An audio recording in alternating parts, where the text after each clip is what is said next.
এখন যেটা হচ্ছে এইটা হচ্ছে পার্মানেন্ট স্ট্রাকচারে আমরা জল নিয়ে আসবো, এটা টেম্পোরারি অ্যারেঞ্জমেন্ট করা হয়েছে। এখন যে জলটা আসছে সেটা টেম্পোরারি, যেহেতু পাম্পের বড় দরকার হয়নি সেই জন্য টেম্পোরারি।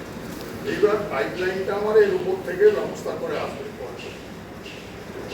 এই যে আমাদেরকে এই যে যেটা দিচ্ছে ডিফ্রেন্টটা, এটার উপর দিয়ে পাইপলাইনটা দিয়ে পাম্প হাউসে, ওখানে শেষে একটা পাম্প হাউস হবে, যেটা এই যে ডিগুলো দিয়ে কাজ হচ্ছে। এই পাম্প হাউসের বেশি এই যে দেখুন এখানে পাম্প হাউসের কাজ চলছে, এই পিলারগুলো হচ্ছে না, এটা হচ্ছে পাম্প হাউসের কিছুটা কাজ চলছে, এখানে পিলারগুলো তৈরি করছে। এবার হচ্ছে আমরা পিলার দিতে এমন একটা ডেপথে গেছি মণিপুর ড্যামে, কত মাঝে ভিতরে মানে সেটা হচ্ছে জলের ভিতরে এই কিলোমিটার, সে ধরুন না 2 কিলোমিটার আমরা ড্যামের ভেতরে ঢুকেছি।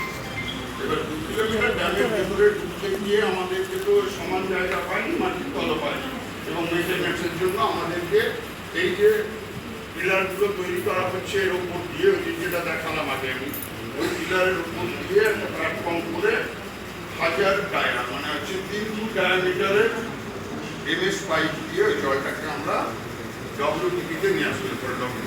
এই যে এগুলো কাজ চলছে, এই যে পিলারগুলো হচ্ছে এর উপর দিয়ে আসবে, কনস্ট্রাকশন শেষ হলে এর উপর দিয়ে আসবে। এরপর এটা হচ্ছে এই যে পাম্প হাউসটা তৈরি হচ্ছে, এখনো বেশ কিছু জায়গায় জলের তলে ডুবে গেছে, এটা পুরনো ছবি, জলের তলে ডুবে গিয়ে কাজ করা যাচ্ছে। এইবার ওই পাম্প হাউস থেকে আমরা জলটাকে নিয়ে এসে ফেললাম। এবার ওখান থেকে পাম্প হাউস থেকে আমরা জলটাকে নিলাম, নিয়ে পাম্প করে কাঁচা জলটা এখন উঁচু করে নিয়ে এসে সোজা গামলা ইনটেকে ফেললাম। ইনটেক কিছু দিন আগে পরে যেটা জল হিসাবে গেছে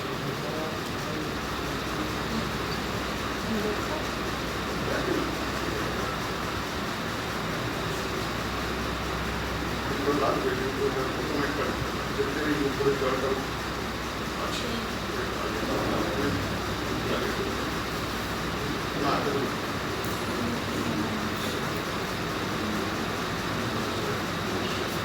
এখানে বলতে ওইটা আসার পরে এই জলটাকে ফার্স্ট আমাদের